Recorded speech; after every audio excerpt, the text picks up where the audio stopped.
Again, the press conference. And good morning, and thank you so much for coming and being a part of this.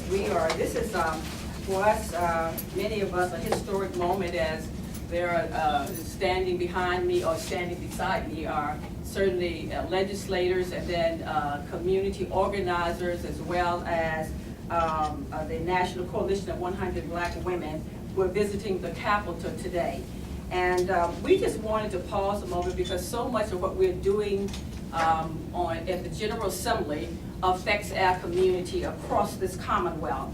And so much of it, so many things affect us personally as well as at a distance in many ways. And so we have tried to address some of those challenges and issues through legislation. And we wanted to talk about it today because it's not just about policy making, but it is as well about making a difference and making a change in our community. Last year, many of us heard as African American women across the nation as they were inspired by none other than the Congresswoman Maxine Walters. Boldly, she reclaimed her time during a congressional hearing. And today I stand before you joined by these awesome women, the GA colleagues and members from the National Coalition of Black Women, 100 Black Women, as well as those who are from the housing development and other community leaders, city council as well, as we emerge from the cloud of endless distractions to boldly reclaim not only our time, but our communities. Our communities that are without a shadow of a doubt in a state of crisis. And it is time for us to reclaim our youth. African American children are being targeted through systemic policies that disproportionately place them in the seemingly inescapable school to prison pipeline. We want to reclaim our children.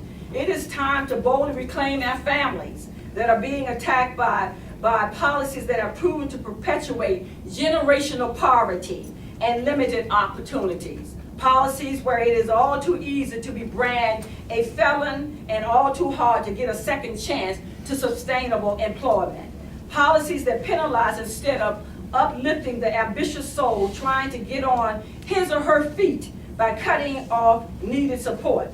It is time to boldly reclaim our communities, plagued with food deserts and food insecurities, high crime, high rates of unemployment, and educational opportunities and expectations are far and wide.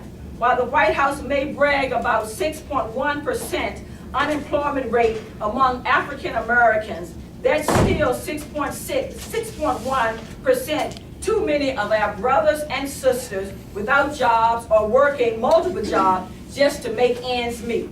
And heaven forbid a parent working multiple jobs with no health care gets sick and can't afford to go to the doctor because there is no Medicaid expansion. We stand before you as mothers, sisters, aunts, cousins, grandmothers to begin the process of demanding what is right, what is just, what is equitable, and what is an opportunity for each and every one of us not only survive, but to thrive. What is done here at the General Assembly affects what happens in our neighborhoods, in our schools, and in our homes. We are demanding our colleagues, both within the party and across the aisle, to begin to adopt policies and legislation that promotes equity and opportunity for all. And we are standing here tall and strong because we believe we can make a difference. And today there are many of those who will speak. At this time, I'm asking the Delegate Natl will come to speak to us about a bill that she has put forth, creating a safer community in an effort to reclaim our children's lives back. Thank you.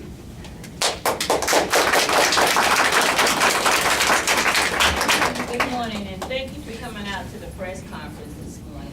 I stand before you to discuss House Bill 721 on universal background check for guns that I sponsored along with my good friend Delegate Kim Plum. And I'm speaking on this today because I think it's important to note not only how important universal background checks are, but that this is something that nearly all Virginians are in favor of. The law today dictates that only sellers with a federal firearm license are required to obtain the results of a criminal background check prior to selling or transferring firearms. But private sellers that make sales online or at gun shows, they're not required to perform criminal background check. This is an enormous loophole that puts the lives of Virginians at risk. And I know how often that when you hear television or news, all the time you hear the deaths at Creighton Court and Mosby Courts and people being killed by a drive-by shooting. Where are they getting the guns from? Where are they? The Virginia State Police reported a total of 3,584 denied firearm purchases in 2017 as a result of persons attempting to purchase firearms from federally licensed firearm dealers. In Virginia, those 3,584 criminals or potential criminals are able to purchase a gun virtually with no questions asked. Background checks are perfectly reasonable and immensely popular. This bill was defeated in subcommittee last week on a vote of 4-2, bipartisan vote. This bill is coming back up again next year because requiring background checks for all purchases will keep firearms out of the hands of potential criminals and keep Virginia safe. This is not a partisan issue, but rather a public safety issue, and will help to ensure that Virginia is part of the solution around preventing gun violence rather than part of the problem. In 2014, the Office of the Chief Medical Examiner reported that 901 Virginians had died from firearms. In 2015, it was 940. And in 2016, it was 1,058. We cannot allow this problem to get any worse. We cannot stay idle as gun violence leaves more and more empty seats at dinner tables across the Commonwealth. And these tables are a lot of our tables. So again, thank you for coming and help keep us up with this triumph and victory over the things that affect our community. Thank you.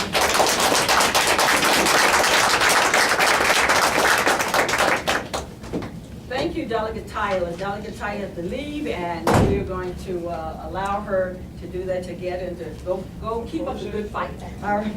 At this time, next we will hear from Senator Jennifer McClellan, and followed by Delegate LaSharice Ayer, and then Delegate Marcia Price, and I think is that Joanne's here? Oh, okay. Hello. And then, okay. At this time, and then from there, we will hear from Dr. Delta Bowers, who's the president of the Metropolitan Area Chapter of the National Coalition of 100 Black Women. We're also so happy to have with us, standing with us today, and is none other than the chairman emeritus of the NAACP, Dr. Rosalind Brock, and so we're glad to have her standing with us today as well. One of the major issues that we have been dealing with for a number of years now is access to high quality care. And unfortunately, because Virginia has not expanded Medicaid, we have about 300,000 Virginians who are uninsured and who are one accident or illness away from economic devastation. It has a direct impact on their decisions on whether to seek treatment or not, whether to get preventative care or not.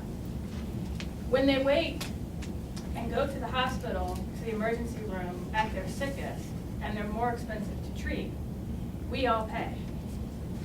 In the Richmond area, we're talking about over 10,000 people in Henrico County, over 8,000 people in Chesterfield County, over 14,000 people here in the city of Richmond.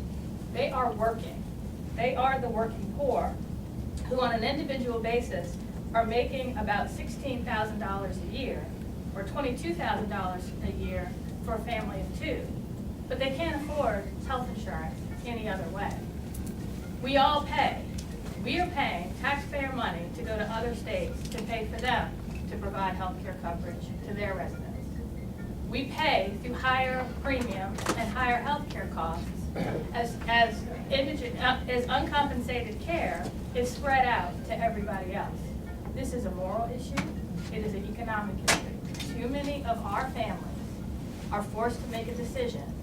If a child is burned, whether to go to the emergency room, whether to go get admitted to a burn unit, or wait 4 days to go to a burn clinic. You should not make a decision on whether to receive quality care based on whether or not you can afford it. You should make the decision based on what is right for you and your family. We will continue to fight for this issue, and we will make sure that any requirements that Republicans want to put on Medicaid expansion do not hurt our people anymore.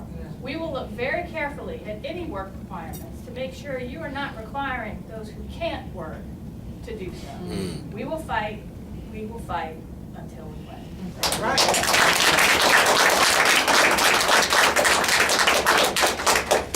Good morning. I'm Latrice Air, and I have a great pleasure of representing the 63rd District.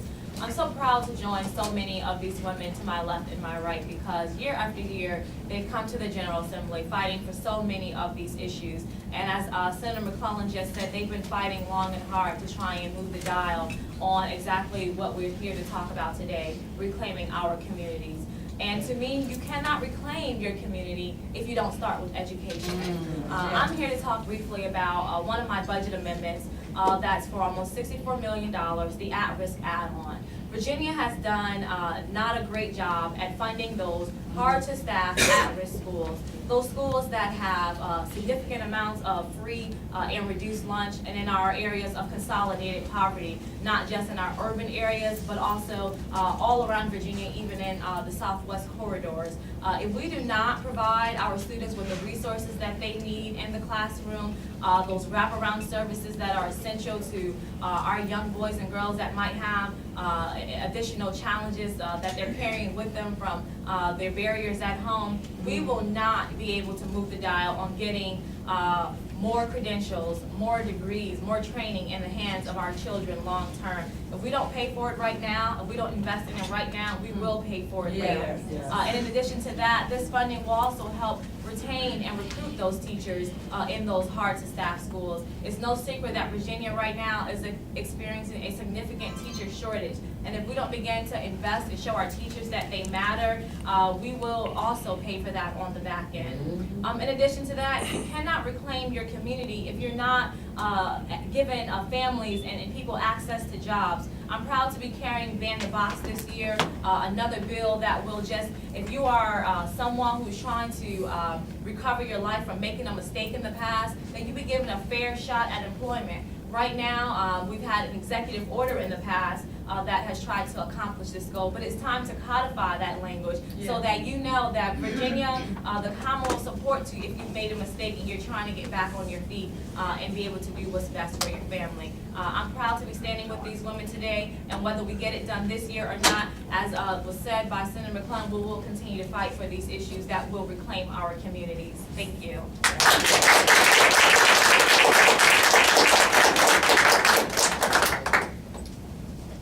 Good morning. Good morning. My name is Delegate Marcia Price, and I have the honor of representing the 95th District, including parts of Newport News and Hampton. It is an honor to be here with my colleagues in this call to action. I have been energized and inspired by the steadfastness and resilience of African American women across the Commonwealth, who tirelessly have been fighting for our communities, especially our equity and inclusion, from the grassroots level to the policy level. We must continue the legacy of sisterhood, uplifting each other in this daunting task.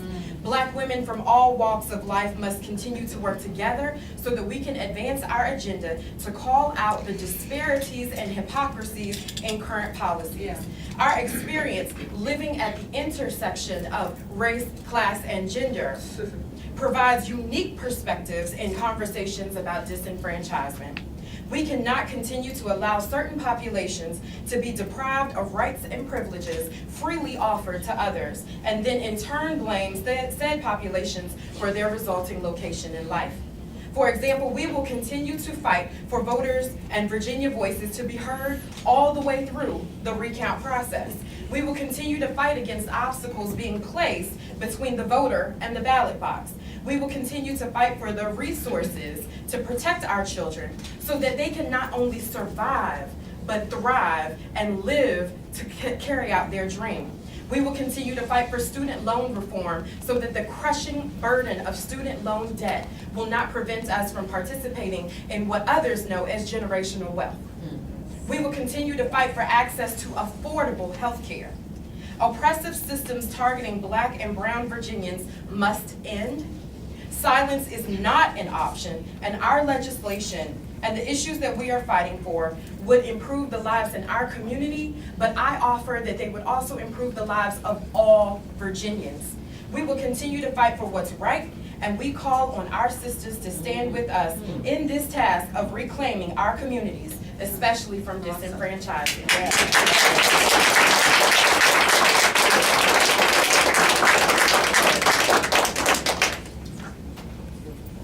Is it morning, or I think it's morning? Good morning. I'm going to ask that Madam President from the Charlottesville chapter and the Northern Virginia chapter join me here at the podium. We stand proudly today on behalf of the National Coalition of 100 Black Women. We join in solidarity with the Honorable Delegate McQuinn and her colleagues. We must understand that there must be a level playing field created for all the Virginians. We can no longer stand by the sidelines and watch our people be economically disenfranchised and marginalized. We call upon state, federal, and local legislators to ensure that there are economic sustainable pathways such that our people can live the American dream. I'm going to yield to my sister from Northern Virginia and Charlottesville. Well, I'm from Charlottesville. And just to piggyback upon Dr. Delta. I, time and time again, have seen so many disparities coming from the STEM field of astronomy and seeing the shortcomings and seeing resources being free but our children not getting access to them was one of the things that really generated and fueled our women in Charlottesville. Not only that, the racial disparities that we see. The problem that happened in Charlottesville, Virginia is something that happens in everyone's town. We just happen to get the national coverage for it. We're now a hashtag, so we need to take the opportunity now to see what we're going to do about that. This is a systemic issue. This is something that we do need to address. And as my sisters and I have talked about, we are willing to put this time forward to level the playing field. I would like to now yield to my lady here from the Tidewater area. Madam President. Thank you. Good morning. I'm Sheila Bryan from the Northern Virginia chapter. And being raised or reared in the South, we know what poverty, we know what economic empowerment needs, we know what health is. My mother worked 40 years for Head Start. Pre-K kindergarten is needed for our children. She started out in 1965 when the program was implemented by President Johnson. Let's keep the move going, let's move forward, and let's look at where we need to go. United, we can succeed. Divided, we will fail. And we are united today to move forward.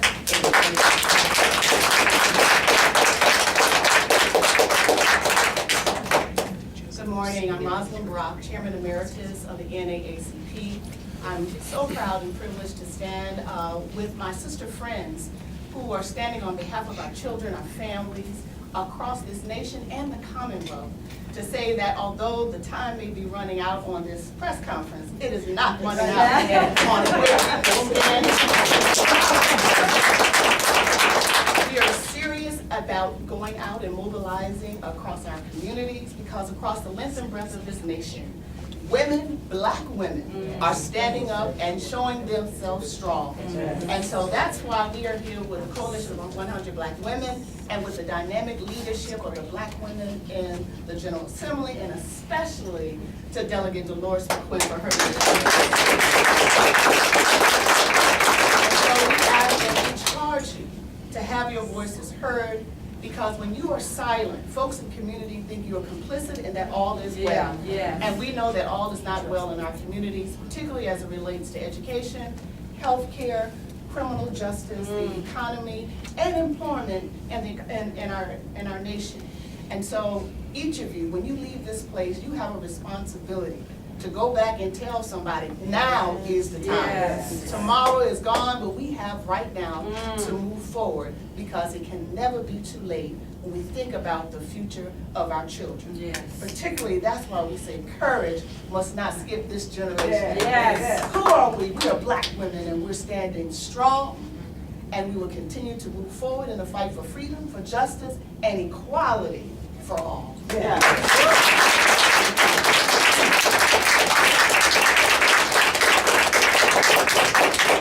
to make sure that she would come after me, because I didn't. So as we close out the month of Dr. King's birth, I am forever reminded of one of his most notable sayings. In the end, he says, we will remember not the words of our enemies, but the silence of our friends. Let our actions speak for us and for the strong, united Commonwealth we want for all. We ask you to join us as we strive for a better Virginia for all. Follow and support legislation that benefit our communities, and reject the policies that keep us in invisible bonds. Mentor a child or an adult. Come together and work collaboratively to make a difference in our communities. We are as women, are the birthers. As the incubator of life, it is our obligation and our urgent duty to secure a brighter future for our children, for our communities, and for people that we love and care about at large. Those are the things that we are trying to do. We want to be the difference that the world is looking for. Thank you, and thank you for coming. If there are any